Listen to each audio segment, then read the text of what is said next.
صدر آصف علی زرداری نے سال نو پر مبارکباد کے پیغام میں قومی مفاہمت اور مصالحت کے عمل کی قیادت کی پیشکش کر دی۔ صدر آصف علی زرداری نے اپنے پیغام میں کہا کہ وفاق کی وحدت کی علامت کے طور پر قومی مفاہمت اور مصالحت کے عمل کی قیادت کے لیے تیار ہیں تاکہ فاصلے کم کیے جائیں، اعتماد بحال ہو اور تمام جمہوری قوتوں کو آئینی راستے پر واپس لایا جائے۔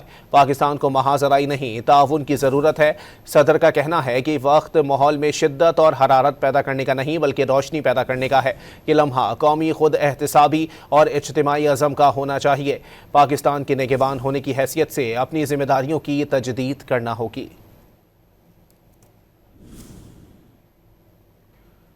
صدر آصف علی زرداری نے سال نو پر مبارکباد کے پیغام میں قومی مفاہمت اور مصالحت کے عمل کی قیادت کی پیشکش کر دی۔ صدر آصف علی زرداری نے اپنے پیغام میں کہا کہ وفاق کی وحدت کی علامت کے طور پر قومی مفاہمت اور مصالحت کے عمل کی قیادت کے لیے تیار ہیں تاکہ فاصلے کم کیے جائیں، اعتماد بحال ہو اور تمام جمہوری قوتوں کو آئینی راستے پر واپس لایا جائے۔ پاکستان کو محاذ آرائی نہیں، تعاون کی ضرورت ہے۔